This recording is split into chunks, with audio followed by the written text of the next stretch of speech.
morning and welcome to my podcast where I'll be discussing the misidentification of bilingual L students in special education. Along with me today is Miss Senior, who will be helping me in the background with the various questions, and we're going to be talking about the different possibilities how L's get misidentified. Alicia? Let's begin.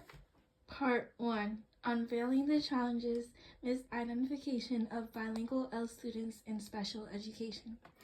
Common causes of disproportional representation of bilingual L students in special education can occur due to various factors, leading to either overrepresentation or underrepresentation.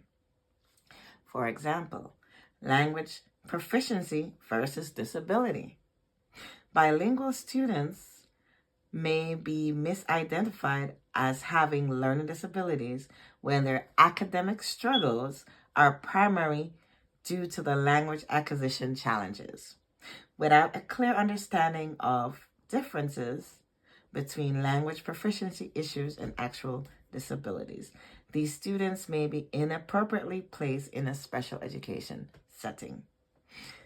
Cultural biases in assessments. Standardized assessments often reflect cultural and linguistic biases that disadvantage bilingual L students. These assessments may not only accurately measure a student's true ability or potential, leading to misdiagnosis. Alicia, what do you think about the lack of cultural competency? Lack of cultural competency is educators and assessments teams may lack the cultural competence needed to understand the unique backgrounds of bilingual L students. This can result in misinterpretations of behavior and academic performances, contributing to inappropriate referrals for special education services. Inadequate response to intervention RTI. Okay. If schools do not implement effective RTI practices, bilingual L students may not receive appropriate interventions before being referred to special education.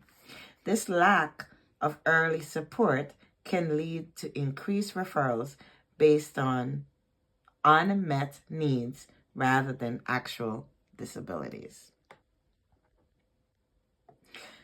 Procedures and practices to avoid disproportional representation. To avoid disparities in representation of bilingual L students in special education, the following procedures and practices can be implemented. Comprehensive language assessment, conduct accurate assessments of language skills to distinguish between language proficiency and learning problems.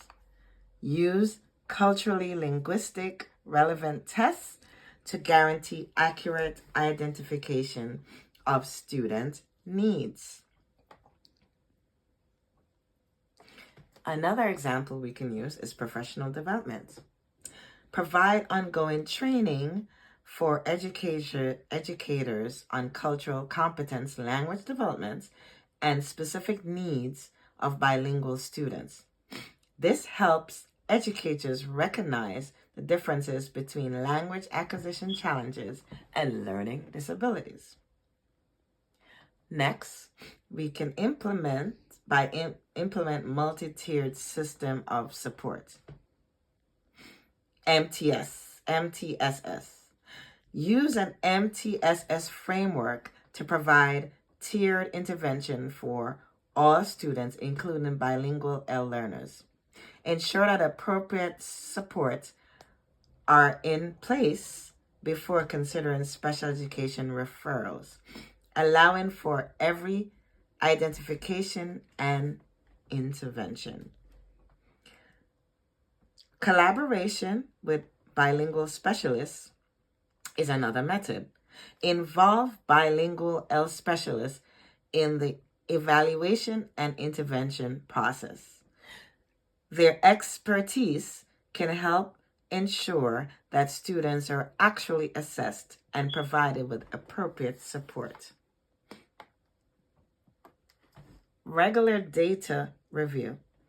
Continuously monitor and analyze data on the representation of bilingual L students in special education.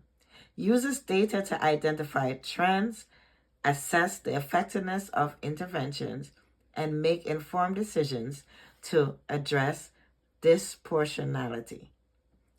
Now, part 2, collaboration of success strategies for effective decision making, multidisciplinary team norms and processes.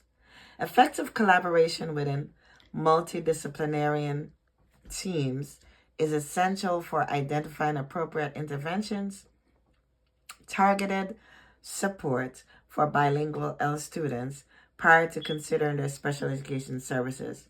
Key norms and processes include establishing clear roles and responsibility. Each team member should have defined roles based on their expertise, whether in language acquisition, special education, or general education. This clarity helps streamline discussion and decision making. Regular team meetings schedule consistent meetings to discuss student progress, share insights, and collaborate on data interpretation. These meetings create structured environments for ongoing communication and collective problem solving. Collaboration problem solving framework.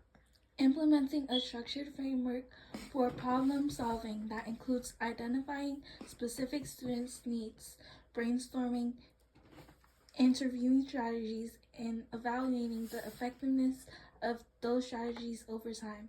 This process emphasizes a protective approach to supporting students.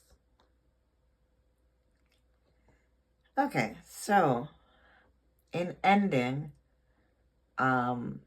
we're going to look at the environmental factors, consider external factors that may impact the student's academic performance, such as socioeconomic status, family dynamics, and access to resources. Here's what we can do. Method of communicating with families, effective communication with bilingual L families during referral process. Consider the following. Pre-referral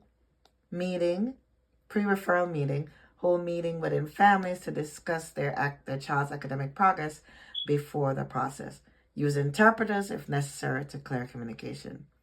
Overall, ongoing updates keep families informed through the referral process, sharing updates on assessment findings and proposed interventions. This can encourage families to ask questions and express any concerns they may have. Thank you so much for joining us on the podcast tonight.